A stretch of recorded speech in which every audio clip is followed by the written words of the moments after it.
Good evening. It is Sunday, November 15th, 6 p.m. in New York State. I'm David Edwards, president of Heron Wealth. We're going to have a little conversation tonight about making America normal again. I'm going to try and limit my remarks to about 20 minutes and then take questions for about 10 minutes. So we're going to jump right in. The agenda tonight is to recap the election, consider what is the outlook over the next 6 to 12 months for the US stock market. And then I'm going to make some observations about the state of our society after a bruising election, a bruising 4 years, and frankly, a bruising decade. Here is the information on the election as we know it right now. Biden is on track to win the election.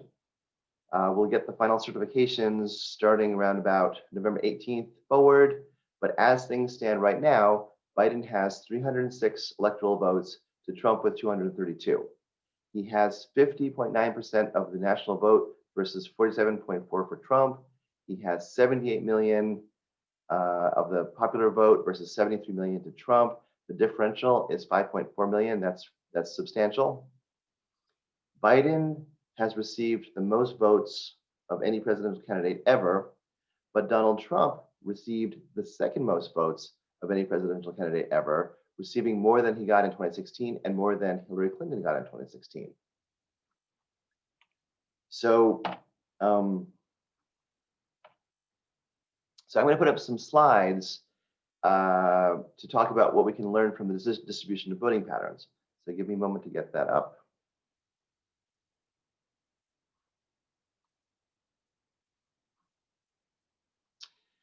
So this is the traditional way of looking at voter distribution by state. And the traditional conception of voting is that the coasts are blue and the central part of the United States is red. So we see California, New York, blue, Texas, and the Dakotas, red. On this election, Biden flipped Wisconsin, Michigan, and Pennsylvania back to the Democratic side, also picked up Arizona for only the second time in the last 50 years, and also picked up Georgia for the first time in the 90s.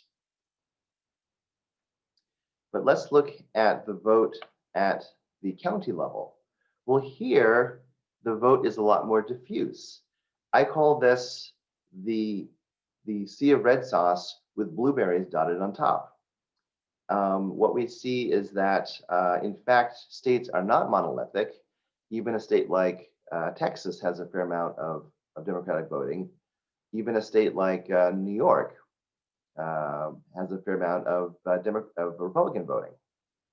And then when we go a little further in and look at it at the population level, we see something quite remarkable. Well, first off, we see that a good chunk of the country from California to the Mississippi is pretty much vacant territory. Nothing but prairies, cattle, and skiers. Where the Democrats won was in the cities: Seattle, Portland, San Francisco, Los Angeles, San Diego, Phoenix, Scottsdale. Also, very importantly, Houston, Austin, Dallas, jumping up to Omaha, Nebraska, Chicago, of course, Detroit, of course, Miami, of course, and then New York, Boston, Washington, D.C. Where the Republicans won was in all the rural counties behind. So in Pennsylvania, for example, Biden won Pittsburgh and Philadelphia, and Trump won the rest of the state in between. And this is very important to understand. It's not a conflict between red states and blue states. It's a conflict between rural America and urban America, rural Republicans and Democratic city folk. And the rural Republicans are dependent on the city folk for healthcare and technology and education and entertainment. And the urban Democratic folks are dependent on the red folks for food. So we have got to figure out some way of getting along. We need each other. We need each other very badly. Let me stop the share and go back to my remarks.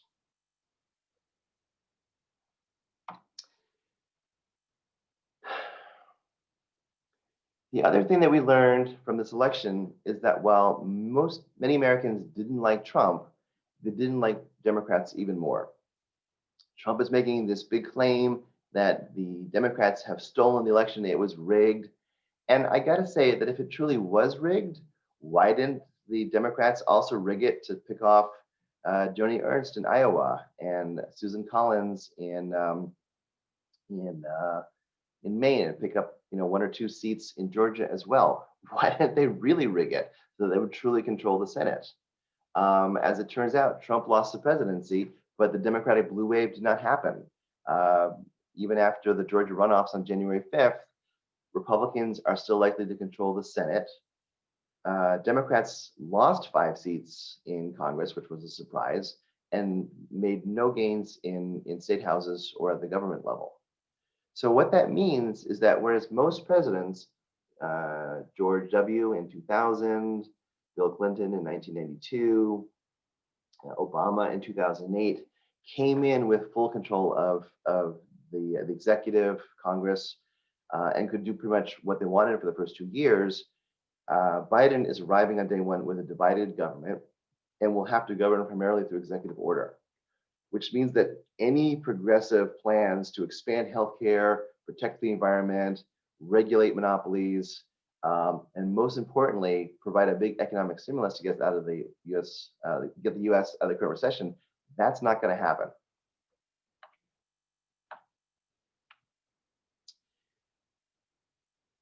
For the overall economy, the Fed announced that rates will be flat to near zero through 2023. The world economy is picking up faster than the US economy because elsewhere in the world they're doing a better job with coronavirus. When you invest in the S&P 500, you're not investing in the US economy, you're investing in the world economy. So most of what we're seeing so far is good news for American companies. Stock prices hit a record on September 3rd, fell down 10%. By the end of September, rallied back in October. Now they're at record levels again. And we expect stocks to be volatile over the next 12 months. Is there a vaccine? No, it's not. Yes, there is. No, there's not. And so that will be uncomfortable. But in general, we expect stocks to be higher a year from now, because a year from now we'll be much further along from getting past the pandemic. The economy will start to recover slowly, and earnings will rise as a result. So we're starting to scale cash reserves back into stocks, and we'll continue to do this into December and January. The only caveat is if a client needs money for house reconstruction or a big purchase of some kind, we're keeping that in cash. We're not putting that into stocks. Good news for the stock market is not good news for average Americans. There are still 10 million fewer Americans working today compared to January of this year. The US response to the pandemic is still the worst in the world, and the daily mortality is up 50% over the last month to 1,500 a day, and it will continue to soar through Thanksgiving into Christmas because the infection rate is triple what it was back in June. It's hard for me to understand this, but the infection rate in South Dakota is 10 times the infection rate in New York City. In New York City, everybody lives on top of everybody else in close contact in grocery stores. People are in the subway, people are on the streets. In North Dakota, things are way spread out. It's the least populous state in the country. People live in their pickup trucks. How can they be getting infected at such a high rate? Oh yeah, they don't believe in masks in North Dakota. It's real simple. What we also see is that farm bankruptcies, small business failures are still rising rapidly. Food insecurity, huge lines to get basic boxes of groceries in places like Texas. Risk of foreclosure and eviction are all rising. So it's just going to be the ugliest winter that any of us can ever remember. And the biggest problem of all is that if we're fighting each other, we're not solving our problems. There was a big rally yesterday in Washington. Stop the steal, stop the steal, stop the steal. There is literally no evidence whatsoever from 50 states plus the Department of Homeland Security that there was any fraud, any tampering, any vote stealing, nothing. But if you live in the right-wing media universe, It was stolen. It was stolen. It was stolen. And until people can get past that, they're just not going to be able to solve problems. And we need to get back to the reality-based economy, not the fantasy-based economy. Here's where we failed very badly over the last 4 years. Trump was supposed to be the infrastructure president. He was the builder, and the goal was to invest $10 trillion over 10 years on airports and highways and bridges and ports and railroads. And we didn't spend any of it, and we're not likely to spend any of it. The Chinese, on the other hand, are spending $1 trillion a year, not per decade, per year right now in China and across the world, building relationships. The United States left the TPP a couple years ago. China just inked the deal on a new TPP where they're the center, wrapping up 25 countries in the Pacific Rim, and we're excluded. And as a result, officially, China is now the world's largest economy and will grow 8% next year. And we'll be lucky to grow anything next year. So in 1920, the United States became the largest economy in the world. And in 1945, the US with 4% of world GDP, the US with 4% of world population accounted for 25% of world GDP. And now that era is over, we're number 2. And the century to come will be known as the Chinese century.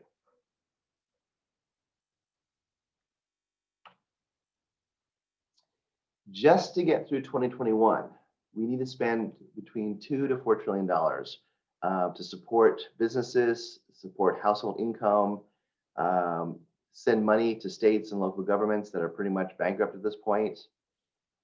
If we don't do that for state and local governments, they'll just have to start laying off social workers, firemen, police officers, doctors, nurses, and just flood the unemployment rolls. And that's dependent on Congress and the White House signing some sort of stimulus bill. A bill has been kicking around in one form or another since June, hasn't been signed yet. I'm skeptical we're going to get one now because, again, we have that split Congress coming up. I don't know if we're going to get one. So the recession that we're in now will drag on through the rest of 2021, possibly into 2022. As I said before, the US stock market generally reflects the state of the world economy, not the US economy, but eventually a dragging US economy will drag down the US stock market. And this is where this stuff costs us personally. Through 2008, the US economy was growing at a pretty robust rate, and I could pay out retirement benefits to my clients at a 6% draw rate on their portfolio. For every $1 million they had in assets, I could send them $60,000 a year in retirement draw. We lowered that to 5% a year after 2009 because the economy went into a slower mode. And I may have to lower that again to 4.5% or even 4% if we can't get past this partisan BS and move in a new direction and get the economy rumbling again. We've been below we've been below. Never mind. I'm getting a little word salad here. There's a level where the economy can grow comfortably without inflation. It's around 3% a year, and we've been growing at about a 2.2 to 2.5% a year over the last 10 years. So we're not growing at our maximum capacity, and that hurts wealth creation.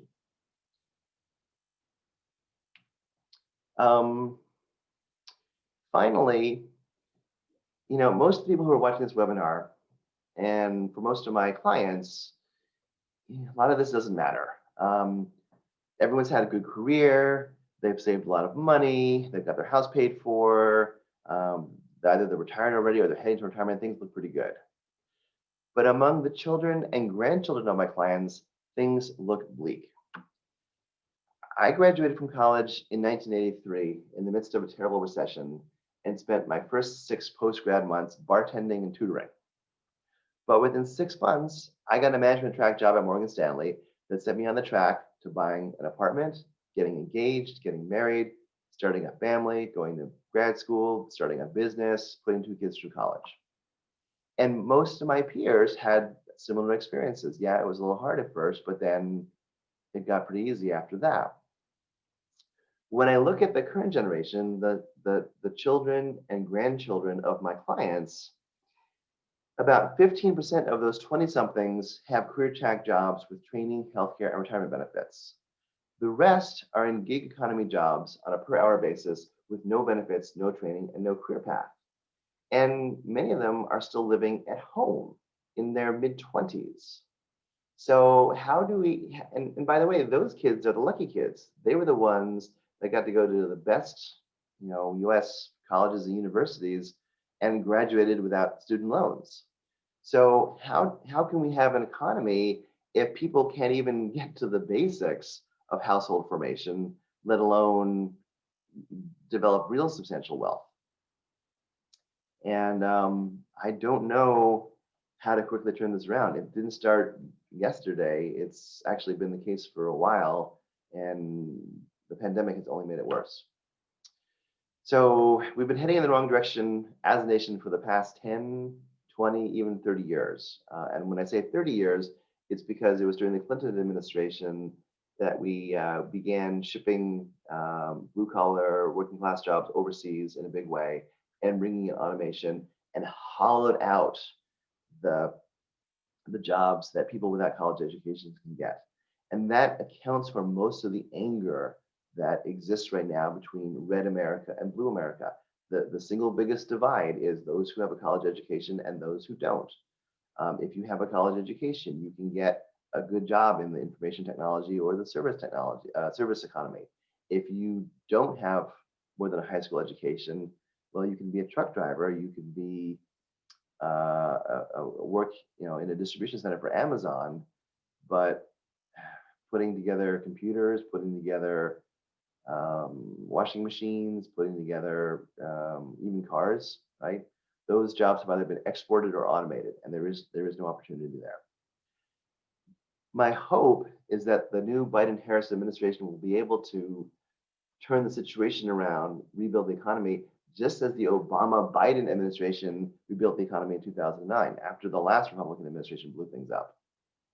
But my fear is that partisanship that exists in Washington will throttle that effort in the crib. So I'm happy that Biden won, frankly, but I'm not super optimistic about how things are going to be going over the next year or two. And we're going to take some Q&A now. I'm going to bring in Parham from Parham Associates to ask the questions. Hold on 1 second, please.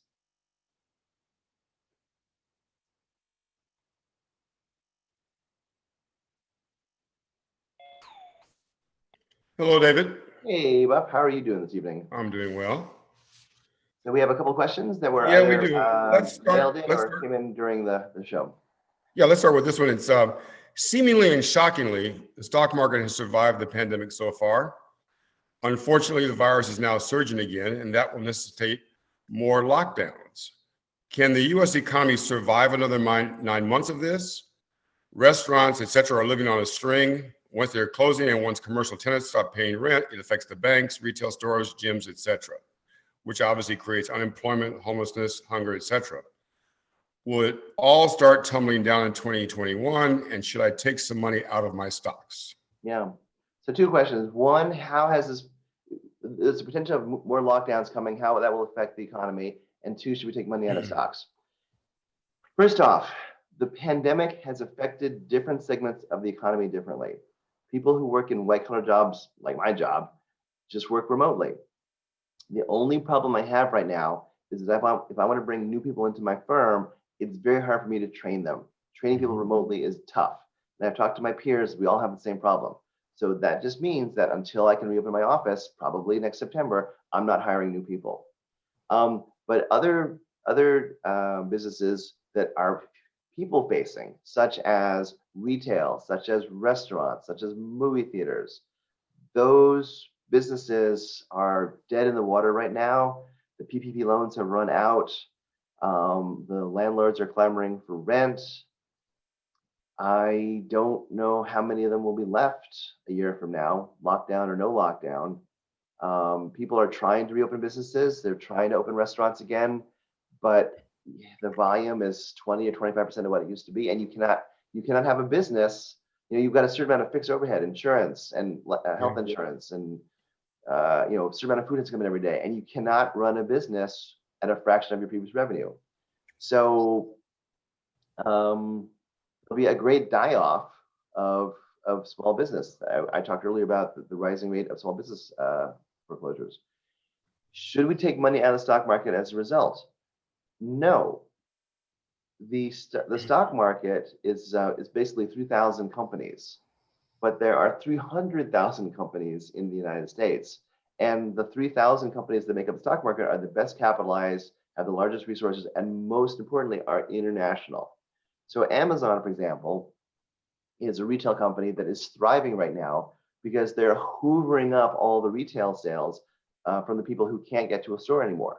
But meanwhile, if you walk through my neighborhood in New York City, 2 out of 3 storefronts are either vacant or boarded up. It is just, it's like the meteor struck and everything was wiped out. So the Amazons and Apples and Googles, they make up the stock market segment that's growing the fastest right now. Stocks go up even as the economy struggles.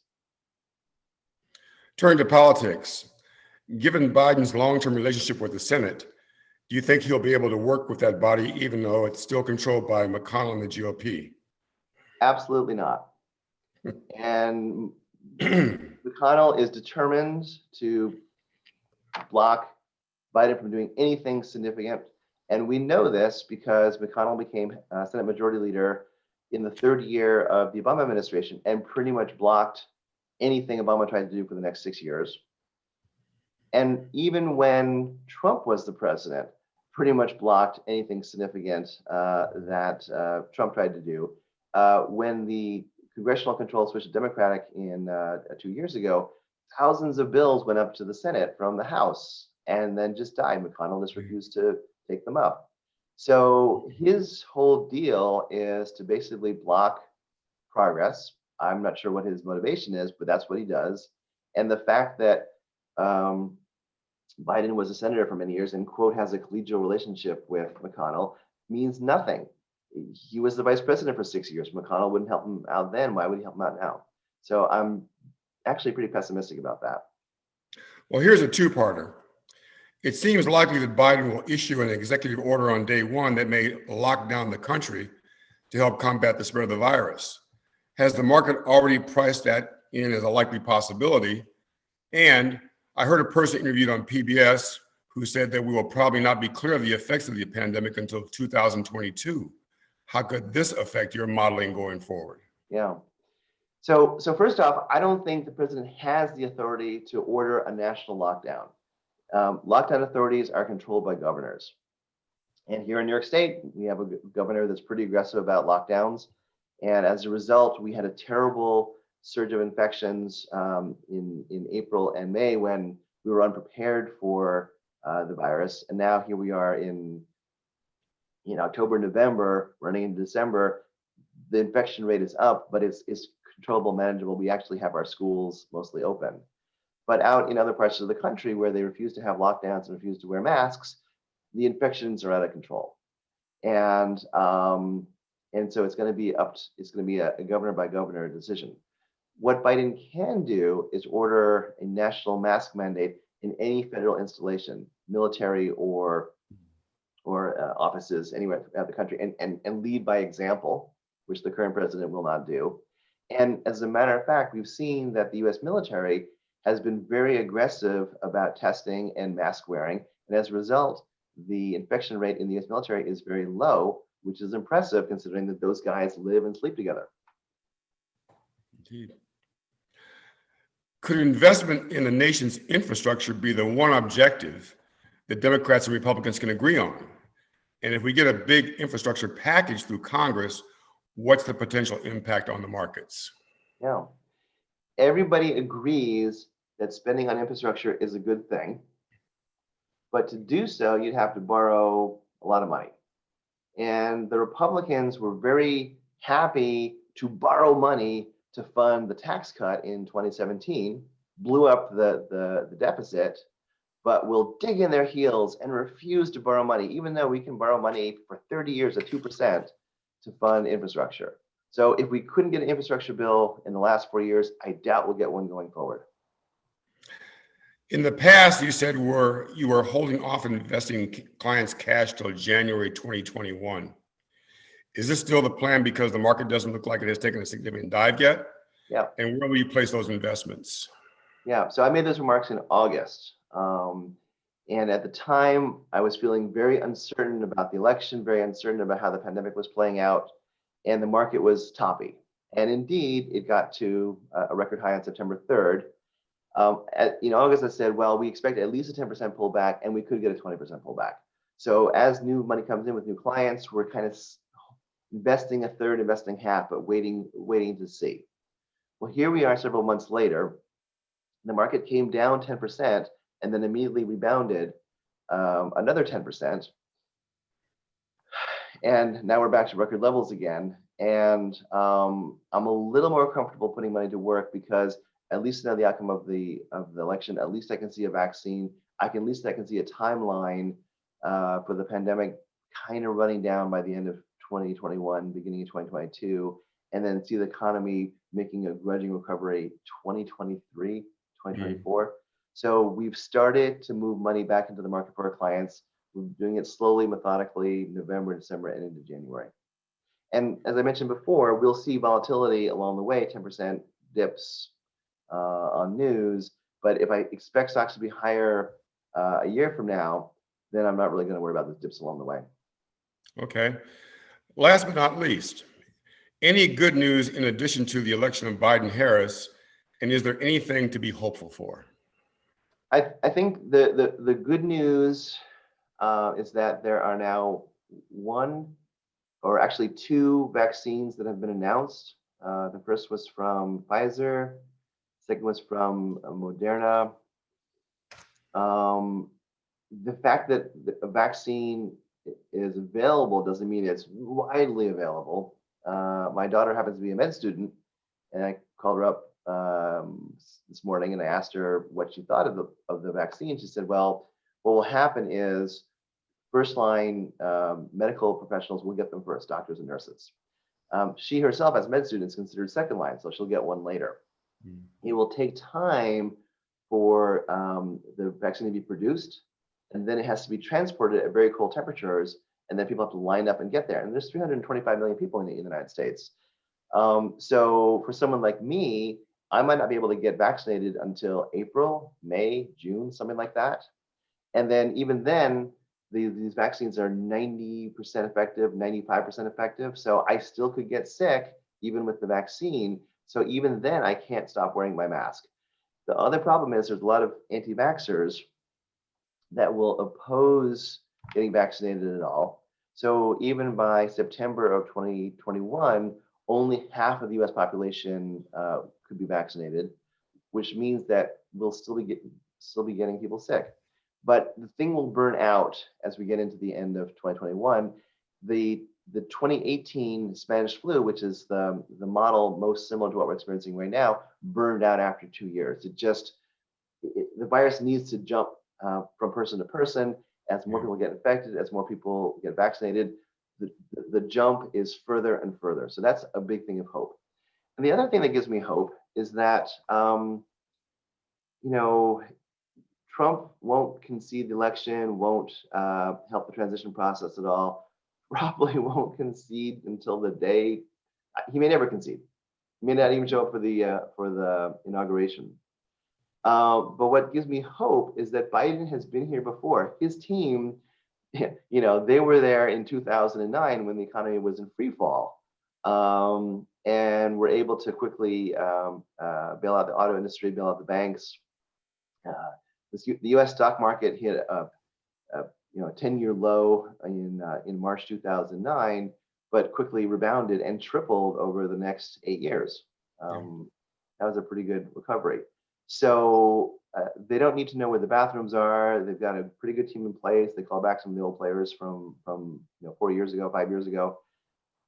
I think also he will lower the temperature of the national debate. I never want to look at Twitter ever again. I am so sick of Twitter, so sick of some crackpot blasting off remarks every 4 o'clock in the morning that the whole world picks up. That's not how government works. It just doesn't. So, maybe we'll get back to normal again.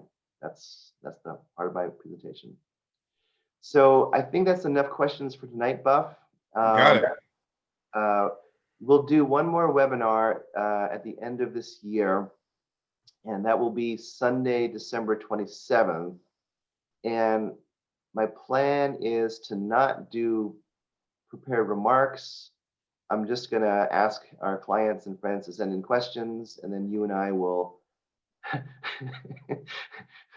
What's your alcohol beverage of choice? Hot toddy. Hot toddy. Okay, hot toddies. Do you have a fireplace? Yes. I have a fireplace. Yeah, we both have fireplaces. It'll be a dual fireside chat. We'll try and rig up dual fireplace chats and just have a kind of a year in review and count down the days to the inauguration. Sounds like a plan to me. Yeah. Thank you very much, everybody. Have a good evening, and we'll see you in a few weeks. Bye-bye.